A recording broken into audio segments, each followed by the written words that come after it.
అగ్రరాజ్యం రష్యాలో అంతా పుతిన్ చెప్పినట్లే నడుస్తుందా?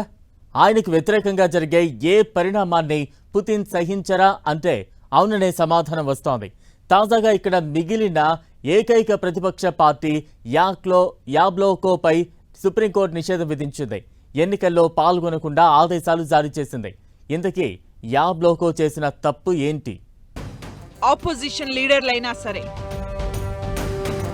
ఆపోజిషన్ పార్టీలైనా సరే పుతిన్ కి అడ్డొస్తే అంతేనా? తొక్కుకుంటూ పోతానంటోన్న పుతిన్. రష్యాలో గత 2 దశాబ్దాలుగా వ్లాదిమిర్ పుతిన్ పాలనే నడుస్తోంది. అది ప్రధానమంత్రిగానైనా అధ్యక్షుడిగానైనా ఆయనకు అడ్డం వస్తే అంతే సంగతులంటారు. దానికి నిదర్శనంగా మరో పరిణామం చోటు చేసుకుంది. ఇక్కడి యాబ్లోకో అనే పార్టీని ఎన్నికల్లో పోటీ చేయకుండా తాజాగా నిషేధం విధించబడింది. ఇంతకీ ఈ నిషేధం వెనుక ఎవరు ఉన్నారనేది ప్రత్యేకంగా చెప్పక్కర్లేదనుకుంటా. అది మరెవరో కాదు, రష్యా ప్రెసిడెంట్ వ్లాదిమిర్ పుతినే. ఇంతకీ యాబ్లోకో చేసిందేంటి అంటే సింపుల్, యుక్రెయిన్తో యుద్ధాన్ని వ్యతిరేకించడమే. యుక్రెయిన్తో యుద్ధాన్ని బహిరంగంగా వ్యతిరేకిస్తున్న ఏకైక రాజకీయ పార్టీ ఇదే కావడం విశేషం. పుతిన్ ప్రభుత్వానికి వ్యతిరేకంగా శాంతి చర్చలు కోరుతున్న ఈ పార్టీని తొలగించడం ద్వారా క్రెమ్లిన్ తాజా రాజకీయ ప్రత్యర్థిని అణచివేసినట్లయింది. దీంతో వచ్చే నెలలో జరిగే పార్లమెంట్ ఎన్నికల్లో యాబ్లోకో పోటీ చేయలేదు. సుప్రీంకోర్టే ఈ తీర్పు ప్రకటించింది. యాబ్లోకోని నిషేధించడానికి కారణాల్ని చూస్తే ఎన్నికల నిబంధనలు ఉల్లంఘించిందని, విదేశీ మద్దతు తీసుకుంటోందని జాతీయవాద పార్టీగా ముద్రపడిన రోదినా కోర్టులో పిటిషన్ వేసింది. ఆ వెంటనే సుప్రీంకోర్టు దాన్ని సమర్థించింది.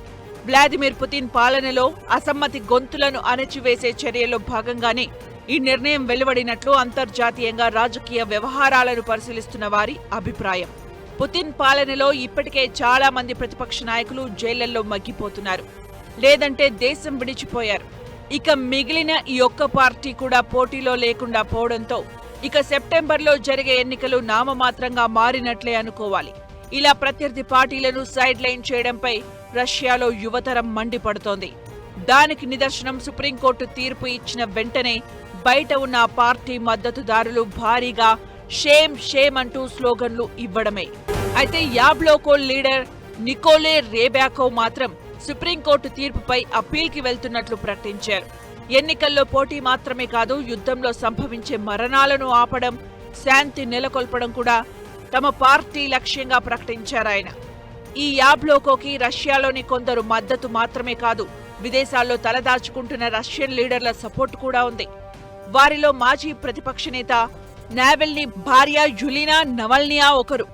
ఎన్నికలలో పోటీకి యాబ్లోకోకి మద్దతు దక్కకపోయినా తాజా పరిణామం మాత్రం రష్యాలో పుతిన్ పవర్కి నిదర్శనంగా నిలిచింది.